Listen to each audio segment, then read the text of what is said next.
Est-ce que vous vous êtes déjà demandé ce qu'il se passait lorsque vous devenez possédé? Lorsqu'une entité, un démon ou quelque chose de paranormal commence à entrer à l'intérieur de votre vie. Aujourd'hui, laissez-moi vous raconter une histoire extrêmement spéciale et extrêmement paranormale d'un jeune garçon qui a soudainement vécu des choses très étranges. Il est 22h40 et vous regardez Thread Paranormal.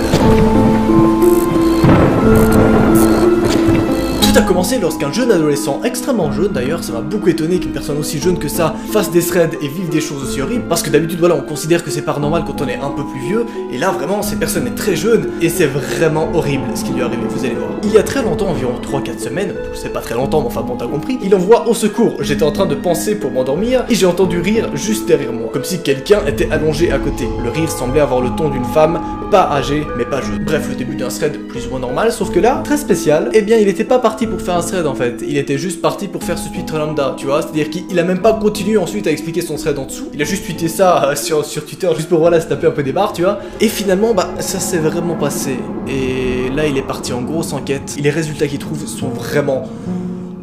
Ah, j'aimerais pas être à sa place. Non mais je te le dis cash, je veux pas être à sa place clairement genre. Et surtout n'hésite pas à me ajouter sur Snapchat et Instagram, ça ferait extrêmement plaisir, surtout si tu kiffes bien les threads et les trucs de ce genre, tu vas te faire kiffer sur ces deux réseaux. Bref, on continue. Et je vous le dis au début pour pas casser l'ambiance, juste après à 400 likes, je lance instantanément un nouvel épisode. Voilà. Non mais je le dis maintenant au lieu de le mettre un peu au milieu parce que sinon après vous êtes là en mode oui mais Noah, tu casses l'ambiance en le disant au milieu. Du coup voilà, je vous fais les deux petites pubs à la suite maintenant. Je sais parfois ça peut être un peu chiant mais au moins comme ça c'est fait. Voilà, bon 400 likes, do it, just fucking do it. J'y crois, on commence. Il nous envoie donc via un nouveau thread et un nouveau tweet. Ma vie devient flippante actuellement. Donc go faire un thread avec une durée non déterminée. J'espère avoir le soutien de quelques personnes. Bref, globalement, il aimerait partager ses recherches, il aimerait échanger avec des gens. Parce que là, il est vraiment tout seul face à ces événements et vous allez voir que ça va se gâter, ça va vraiment se gâter. Plus tard, il nous envoie, tout a commencé avec ce tweet que je vous l'ai juste avant, où il y a une personne qui l'entend rigoler juste à côté de son oreille, sauf qu'il y a rien. J'avais pris le truc vraiment à la légère, sans me soucier sur le coup. Mais bon, en gros, le lendemain du truc de la voix, là, rien de spécial. J'en ai parlé à mes parents, parce que oui, il est jeune et évident que c'est chez les parents, et ils ont plus ri du genre pour me dire de pas m'inquiéter, quoi. Du coup, la journée, tranquille, j'étais rassuré. Donc, le soir du 15, parce que le premier tweet, je l'ai posé pendant la nuit du 15, je vais pour dormir sans me poser des questions. Bon, déjà, il reprend son rire, donc il s'est un peu flippé lui-même, tu vois, mais globalement, rien des questions, et au bout d'un moment, il se dit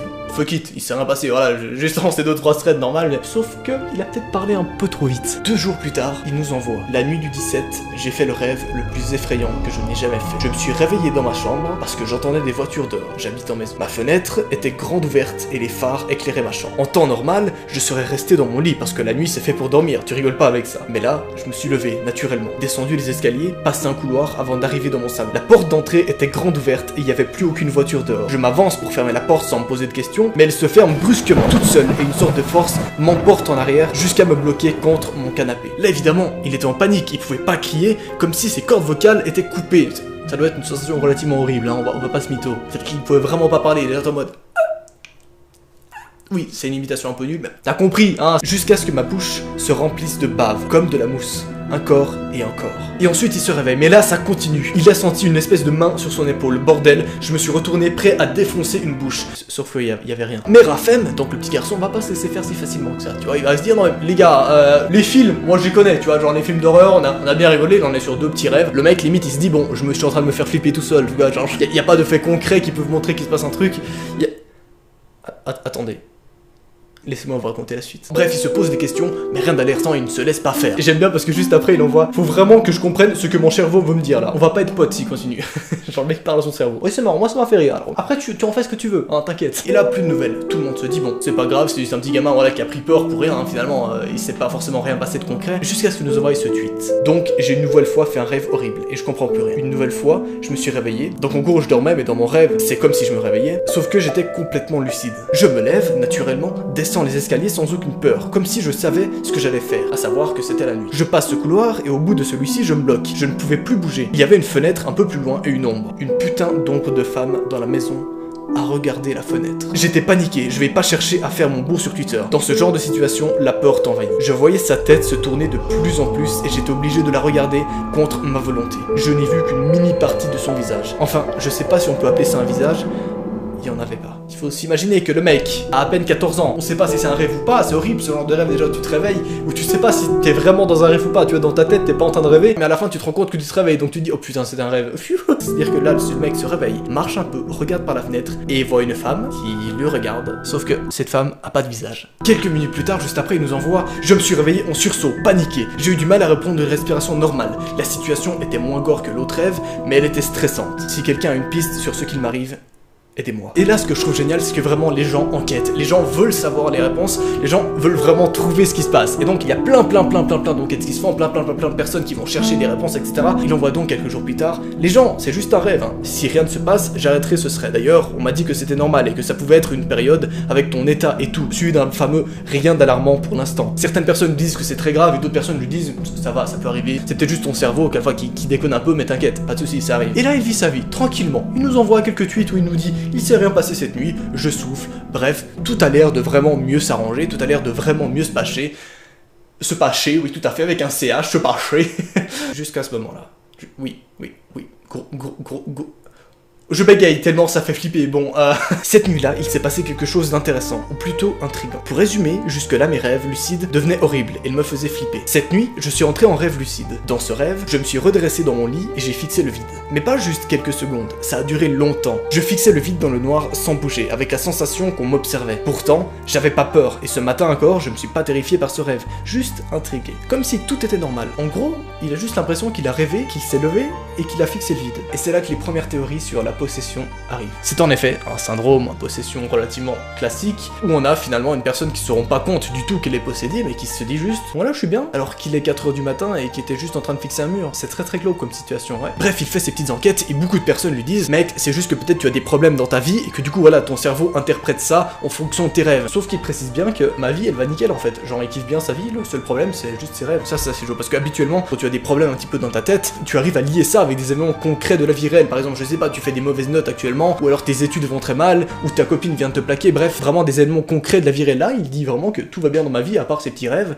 mais sinon, vraiment, tout est fun, tout est normal, tout est rien à changer. Ça continue et ça continue, il continue de rêver ces putains de mêmes rêves, où il se réveille la nuit, il regarde le vide, il regarde son mur, parfois, il voit ces personnes, justement, cette dame qui n'a aucun visage, qui se balade, c'est très bizarre comme rêve, c'est vraiment très glauque, ça fait vraiment penser à beaucoup de cas de possession, finalement, où on a l'impression que cette personne a un contact avec une autre personne qui serait peut-être morte, on n'en sait rien, bref, il continue son enquête. Et là, il tombe sur un tweet d'une personne qui lui dit « Mec, il faut que tu maintiennes le regard avec cette femme que tu vois dans tes rêves. Pour vraiment dire à ton cerveau que je n'ai pas peur de ça, ce n'est pas un monstre, je suis plus fort que toi, bref, il faut que son cerveau surpasse ça, tu vois, il faut vraiment qu'il passe à un next level shit, qu'il se dise bon, on passe à autre chose, ça, j'ai pas peur, je suis supérieur. » Donc, ce qu'il va faire, c'est que dans un de ses rêves lucides, il va se lever, voici le tweet. Je la fixe longtemps. Elle commence à relever sa tête et me regarder, sans visage. J'ai suivi le conseil et j'ai continué de la fixer. Sauf que je ressentais de plus en plus un énorme malaise. Je suis rentré en sentant qu'elle continuait à m'observer. Je retourne pas dehors, même si je sais que tout ça est dans mon cerveau, ça me donne un malaise que vous pouvez pas imaginer. Et là, il commence à prendre contact, déjà avec une amie qu'il connaît très bien et qui est un peu dessinatrice. Il lui demande simplement de dessiner la silhouette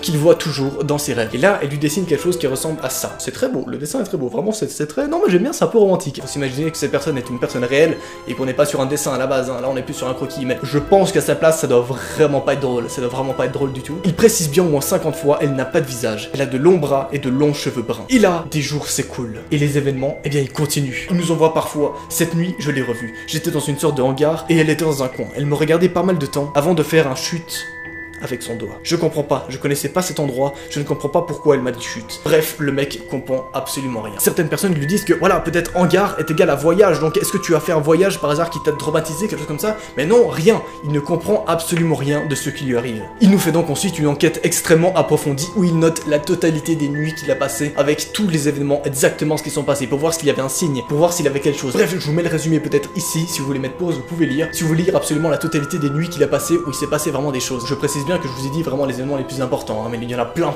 d'autres. Bref, et là se passe la chute. Le moment où on a la confirmation qu'on a bien affaire à un cas de possession. Parce qu'il poste une vidéo sur son Twitter, sauf qu'il a aucun souvenir de l'avoir posté. C'est une vidéo complètement noire, où on a que des bruits, que quelqu'un tape contre un mur, bref, c'est très glauque. Voici la vidéo.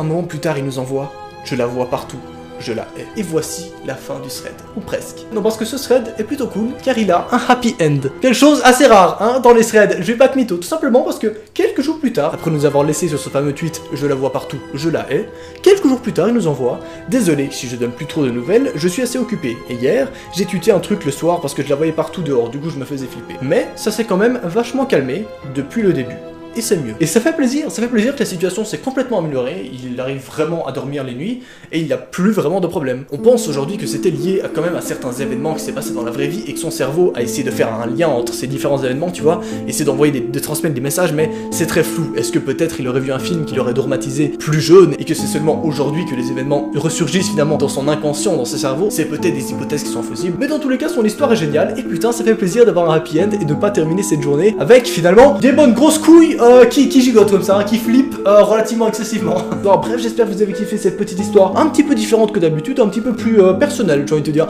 un peu plus broman. Je trouvais que c'était intéressant vraiment d'avoir le point de vue de quelqu'un qui se transforme un peu en possession. Je trouvais que c'était vraiment intéressant comme histoire. J'espère qu'elle vous aura plu. Moi, c'était un plaisir de rechercher des petites recherches là-dessus. Ajoute-moi sur Snapchat et Instagram si tu kiffes les threads et tout ça. T'inquiète pas, tu vas te faire kiffer là-dessus.